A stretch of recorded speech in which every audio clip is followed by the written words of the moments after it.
Hey guys, welcome back to the AR YouTube channel. और aviation में कुछ ऐसी घटनाएं घट चुकी है जिसके बारे में सोचकर ही रूह कांप जाती है। ब्रिटिश एयरवेज फ्लाइट 5390 के साथ भी कुछ ऐसा ही हुआ था जिसे दुनिया कभी भूल नहीं सकती। 17,000 फीट के एल्टीट्यूड में अचानक प्लेन का विंड स्क्रीन ही उखड़ के अलग हो गया, जिससे प्लेन के कैप्टन का आधा शरीर प्लेन से बाहर निकल गया। इसके बाद एक जंग शुरू हो गई जिंदगी और मौत के बीच। कैसे प्लेन का विंड स्क्रीन ही उखड़ के अलग हो गया, क्या कैप्टन जिंदा बच पाया या फिर नहीं, जानेंगे पूरी कहानी विस्तार से आज के इस वीडियो में। बर्मिंघम एयरपोर्ट इंग्लैंड, 10 जुलाई 1990 सुबह के 7:30 टेक ऑफ से पहले प्लेन का इंस्पेक्शन किया जा रहा था। 81 पैसेंजर्स और 6 क्रू मेंबर्स एक एक करके प्लेन में सवार होने लगे। इस प्लेन को मालगा एयरपोर्ट स्पेन जाना था। 8:20 प्लेन को टेक ऑफ क्लियरेंस मिल गया। धीरे धीरे रनवे पर रन करते हुए प्लेन टेक ऑफ भी कर गया। प्लेन में सब कुछ ठीक चल रहा था। कुछ ही मिनटों में बादलों के बीच से तैरता हुआ यह प्लेन 10,000 फीट के एल्टीट्यूड में पहुंच गया। इस प्लेन का कैप्टन टिम लैनकास्टर और को पायलट एलेस्टियर दोनों ही बेहद एक्सपीरियंस्ड पायलट थे। पायलट्स का सीट बेल्ट कुछ इस तरह से होता है। यहाँ पर शोल्डर के सीट बेल्ट को अधिक समय तक लगाया नहीं जाता है, इसलिए दोनों ही पायलट्स ने शोल्डर के सीट बेल्ट्स को रिलीज कर दिया। प्लेन अब भी क्लाइंब कर रहा था, वहीं केबिन क्रू खाने पीने का इंतजाम करने लगे। तभी एक जोरदार आवाज के साथ प्लेन का विंड स्क्रीन उखड़ के अलग हो गया, मानो ये किसी तूफानी बादलों के भीतर समा गया हो। विंड स्क्रीन के ठीक सामने वाले सीट पर टिम बैठे हुए थे और स्क्रीन उखड़ जाने के कारण अचानक से रैपिड डीकम्प्रेशन हो गया, यानी कि प्लेन के अंदर का कंप्रेस्ड एयर अचानक से उस टूटे हुए भाग से बाहर निकलने लगा और कैप्टन टिम को इसी एयर ने बाहर की ओर धकेल दिया। पर शायद उनकी किस्मत अच्छी थी, क्योंकि उन्होंने सिर्फ 2 ही सीट बेल्ट्स रिमूव किया था, जिसके कारण वो प्लेन के बाहर शक नहीं हुए, लेकिन उनका आधा शरीर प्लेन के बाहर आ गया। कैप्टन का सीट बेल्ट उन्हें पकड़े हुए था, लेकिन ये सीट बेल्ट भी उन्हें कब तक संभाल पाता ये कहना बहुत मुश्किल था। किसी भी वक्त वो प्लेन के बाहर गिर सकते थे, और अगर ऐसा हो जाता तो प्लेन के लिए बहुत बड़ी मुसीबत हो सकती थी, क्योंकि हो सकता है प्लेन का इंजन कैप्टन को शक कर ले और इंजन ब्लास्ट हो जाए। हो सकता है वो प्लेन के टेल से टकरा जाए। ऐसे में प्लेन आउट ऑफ कंट्रोल भी हो सकता है, और ऐसा होने पर प्लेन को किसी भी कीमत पर बचाया नहीं जा सकता।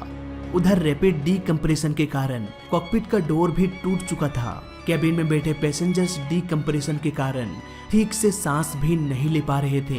प्लेन में सभी यात्रियों के लिए ऑक्सीजन मास्क भी मौजूद नहीं था। प्लेन में बैठा हर एक शख्स अब जिंदगी और मौत से लड़ने लगा। इस प्लेन को बचाने का सिर्फ एक ही रास्ता था, जल्द से जल्द किसी नजदीकी एयरपोर्ट में प्लेन को लैंड करा दिया जाए। लेकिन इससे पहले कि ये कहीं लैंड करते, एक एक करके ढेर सारी मुश्किलें पायलट के सामने आने लगा। विंड स्क्रीन के उखड़ जाने से ढेर सारे फॉग कैबिन में इंटर करने लगा। वो सभी चीजें जो किसी से बंधी हुई नहीं थी, वो कॉकपिट में तैरने लगे। लग रहा था मानो दिन के उजाले में भी आंखों के सामने अंधेरा छा गया हो। तेज हवाएं लगातार कॉकपिट में इंटर कर रही थी। को पायलट को ऐसा लग रहा था मानो वो किसी प्लेन के कॉकपिट में नहीं, बल्कि किसी टोर्नेडो के बीच में बैठे हुए हैं। उधर पायलट का आधा शरीर अब भी प्लेन के बाहर ही था। को पायलट बस अभी सोच ही रहे थे कि इन समस्याओं से कैसे निपटा जाए। इतने में एक और प्रॉब्लम हो गई। अचानक से ऑटो पायलट डिस्कनेक्ट हो गया। उन्होंने देखा कि कैप्टन का पैर कॉकपिट के कंट्रोल पैनल के साथ बार बार टकरा रहा था, जिससे प्लेन को उड़ाने में और भी अधिक समस्या होने लगी। प्लेन अचानक तेजी से नीचे की ओर गिरने लगा। ब्रिटिश एयरवेज का कैप्टन किसी भी वक्त प्लेन के बाहर गिर सकते थे।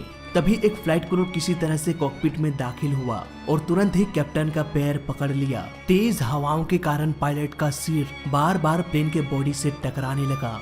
देखते ही देखते प्लेन का व्हाइट बॉडी खून से लाल हो गया। 17,000 फीट के एल्टीट्यूड पर टेम्परेचर -30 से -40 डिग्री सेल्सियस तक भी हो सकता है। इतनी ठंड खून को भी जमा सकती है। इसके अलावा उन्हें लो प्रेशर का भी सामना करना था। हर एक सेकेंड उन्हें मौत की मुंह में धकेल रहा था, पर कोई कुछ करे भी तो क्या करे।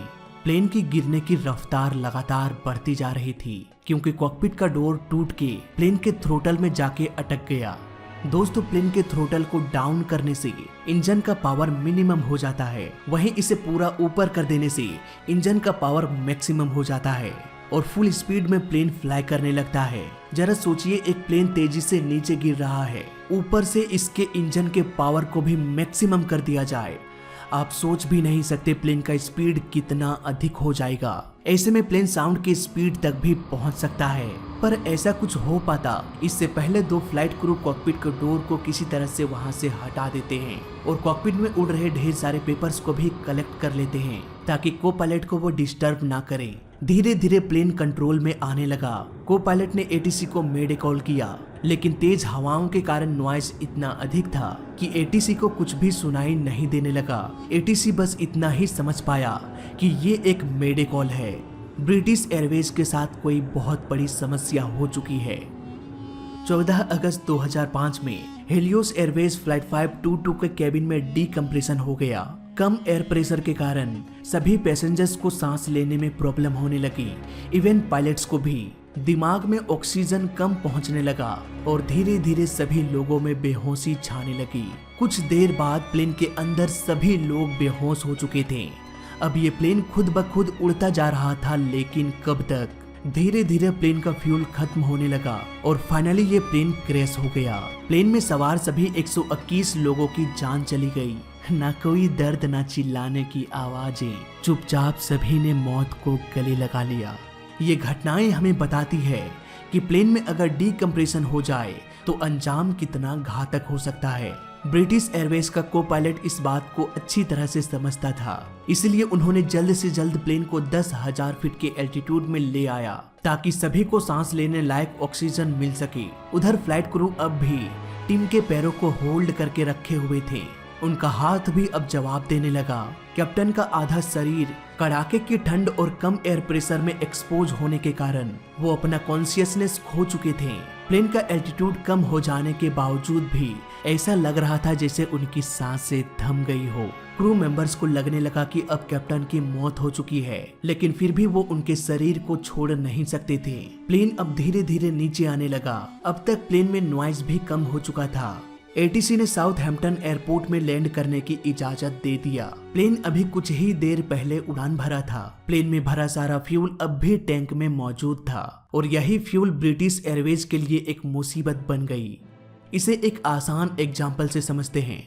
सपोज 10 केजी का एक प्लेन है जिसमें 5 केजी फ्यूल डाला गया, यानी कि प्लेन का टोटल वेट 15 केजी हो चुका है।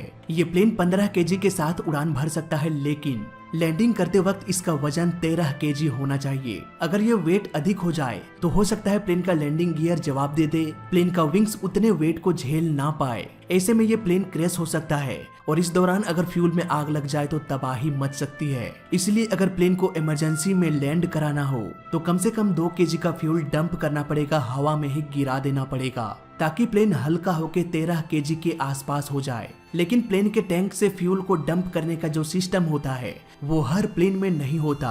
ऐसे में ये प्लेन फ्यूल को डंप नहीं कर सकते।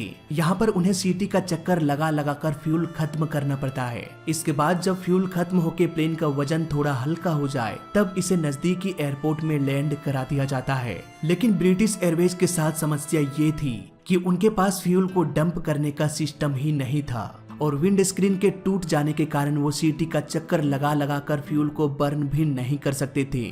सीधे सीधे कहें तो उन्हें सारे फ्यूल के साथ ही प्लेन को हार्ड लैंडिंग कराना था। प्लेन को लैंड कराने के लिए ढेर सारे लैंडिंग प्रोसीजर को फॉलो करना पड़ता है। लैंडिंग चेकलिस्ट को भी फॉलो करना पड़ता है। इन सारे प्रोसीजर को फॉलो करने के लिए 2 पायलट्स होते हैं, लेकिन यहाँ पर को पायलट को ये सब अकेले ही करना था। वो सारे स्टेप्स को बस याद करके प्लेन को लैंड कराने की कोशिश करने लगे। रनवे में ILS होता है, यानी कि इंस्ट्रूमेंटल लैंडिंग सिस्टम, जो प्लेन को एक्यूरेट लैंडिंग कराने में बहुत मदद करता है। पर उनकी किस्मत इतनी खराब थी कि एयरपोर्ट में ILS सिस्टम था ही नहीं, यानी कि अब पायलट को अपनी आंखों से नीचे देखकर प्लेन को लैंड कराना था। प्लेन धीरे धीरे नजदीक आता गया। एम्बुलेंस, फायर फाइटर्स सभी तैनात हो चुके थे किसी भी अनकही घटना से लड़ने के लिए। धीरे धीरे प्लेन रनवे में टच डाउन किया। प्लेन का लोड अधिक होने के कारण लैंडिंग व्हील्स में लगा डिस्क ब्रेक ठीक से काम नहीं कर पा रहा था। एक एक करके सारे टायर्स ब्लास्ट होने लगा फ्रिक्शन के कारण और फाइनली ये प्लेन रुक गया। प्लेन के अंदर सभी लोग सुरक्षित थे। तुरंत ही एक मेडिकल टीम कैप्टन को ले गए।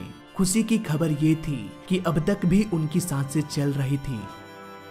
जिसने भी ब्रिटिश एयरवेज के हादसे को देखा और उस हादसे को महसूस किया, उन सब ने यही कहा कि ये कोई चमत्कार ही है जिसने कैप्टन को जिंदा रखा। किसी को भी वहां जाने की अनुमति नहीं थी, क्योंकि छोटे से छोटा क्लू भी इस हादसे के तह तक जाने में मदद कर सकता था। अगले ही दिन इन्वेस्टिगेशन की टीम वहां पहुंच गई। उन्होंने सबसे पहले फ्लाइट का मेंटेनेंस मैनुअल देखा और ये पेचीदा सा लगने वाला केस महज 10 पन्नों के मैनुअल में ही सॉल्व हो गया। घटना के एक दिन पहले इस प्लेन को मेंटेनेंस के लिए भेजा गया था। दरअसल कुछ दिन पहले प्लेन के विंड स्क्रीन में खराबी आ चुकी थी। इसमें स्क्रैच और बबल्स आने लगा, इसलिए इस मेंटेनेंस के दौरान इस प्लेन का विंड स्क्रीन को भी रिप्लेस करना था, वो भी एक रात में, क्योंकि अगले ही सुबह ये प्लेन फिर से उड़ान भरने वाला था। मेंटेनेंस इंजीनियर रातों रात प्लेन के विंड स्क्रीन को चेंज करने में लग गए। मेंटेनेंस इंजीनियर अपने काम में काफी माहिर थे। शायद इसी एक्सपीरियंस ने उन्हें ओवर कॉन्फिडेंस बना दिया। कौन से प्लेन में कहां पर कौन सा वोल्ट लगता है, इसका एक चार्ट बना होता है, लेकिन उस इंजीनियर ने अपने एक्सपीरियंस के हिसाब से ही काम करना सही समझा और उस चार्ट को इग्नोर कर दिया। उन्होंने विंड स्क्रीन के वोल्ट को लिया और न्यू वोल्ट को अपने आंखों से देखकर ये अंदाजा लगाने लगा कि दोनों वोल्ट एक ही है या नहीं। दिखने में तो दोनों वोल्ट्स एक ही जैसे थे, लेकिन उसके आकार में थोड़ा सा ऊंच नीच था। कुछ घंटों बाद उन्होंने सारे ऐसे वोल्ट को टाइट कर दिया जो उसका था ही नहीं। मेंटेनेंस में नॉर्मली 2 टीम होती है। फर्स्ट में वो लोग होते हैं जो प्लेन के किसी पार्ट को रिप्लेस करते हैं या प्लेन का सर्विसिंग करते हैं। वहीं दूसरी टीम ये देखती है कि जो भी काम प्लेन में किया गया वो सही तरीके से किया गया या फिर उसमें कुछ खामी रह गई है। लेकिन ब्रिटिश एयरवेज के केस में ऐसा नहीं था। ये दोनों ही काम उसी इंजीनियर को दिया गया था, यानी कि उन्हें ही विंड स्क्रीन को रिप्लेस करना था और उन्हें ही देखना था कि ठीक से काम हुआ है या नहीं। अब क्योंकि उस इंजीनियर ने खुद अपने हाथों से विंड स्क्रीन को इंस्टॉल किया था, इसीलिए उन्होंने विंड स्क्रीन का दोबारा से इंस्पेक्शन नहीं किया और अगले ही दिन ये प्लेन उड़ान भरने के लिए तैयार हो गया। कैप्टन को तो ये पता ही नहीं था कि जिस प्लेन को वो उड़ाने जा रहे हैं वो जल्द ही मौत से सामना करा देगा। उड़ान के महज कुछ ही मिनट्स बाद करीब 17,000 फीट के एल्टीट्यूड पर एक जोरदार धमाके के साथ विंड स्क्रीन उखड़ के अलग हो गया। इस प्लेन के विंड स्क्रीन का एक डिसएडवांटेज ये था कि उसके स्क्रीन को अंदर से नहीं बल्कि बाहर से फिट किया जाता था। फॉर एग्जांपल पिक्चर में आप देख सकते हैं ये प्लेन का कॉकपिट है। यहाँ पर विंड स्क्रीन के चारों ओर बाहर से बोल्ट लगा होता है। हालांकि कुछ बोल्ट्स को अंदर से भी टाइट किया जाता है, लेकिन यहाँ पर मेन फोकस है कि विंड स्क्रीन को बाहर से लगाया जाता है। अगर इसी पिक्चर को हम 2D साइड व्यू से देखें तो यह है प्लेन का कॉकपिट। अब यहाँ पर हम रेड कलर से विंड स्क्रीन बना देते हैं जो कि अंदर से लगाया गया है। यहाँ पर अगर इसके बोल्ट खुल भी जाए या किसी तरह का डैमेज हो जाए तो प्लेन का ये मेटल बॉडी चारों तरफ से होल्ड कर लेगा, विंड स्क्रीन को बाहर शक होने नहीं देगा। अब हम इस विंड स्क्रीन को मिटा के बाहर से इंस्टॉल करते हैं। बाहर से इंस्टॉल करने पर सबसे बड़ा प्रॉब्लम ये होता है कि इसका वोल्ट अगर खुल जाए या किसी तरह का डैमेज हो जाए तो ये जो प्लेन का मेटल बॉडी है वो विंड स्क्रीन को होल्ड नहीं कर पाएगा और ये विंड स्क्रीन आसानी से उखड़ के अलग हो सकता है। ऐसा ही ब्रिटिश एयरवेज के साथ भी हुआ था, इसलिए प्लेन का बॉडी इसे होल्ड नहीं कर पाया। गलत वोल्ट का यूज करने के कारण विंड स्क्रीन कमजोर होता गया और फाइनली ये उखड़ के अलग हो गया। पर को पायलट के बहादुरी ने सभी को मौत के मुंह से बाहर निकाल दिया। ऐसे पायलट्स को तो हमारा सैल्यूट है। वीडियो अच्छा लगा तो लाइक कर देना, बुरा लगा तो डिसलाइक कर देना और दोनों ही केस में इस चैनल को सब्सक्राइब कर देना, क्योंकि इस चैनल में सीखने के लिए बहुत कुछ है। तो मैं मिलता हूँ आपसे अगली वीडियो में। सब्सक्राइब कर देना। तो देखते रहिए और सीखते रहिए। जय हिंद, वंदे मातरम।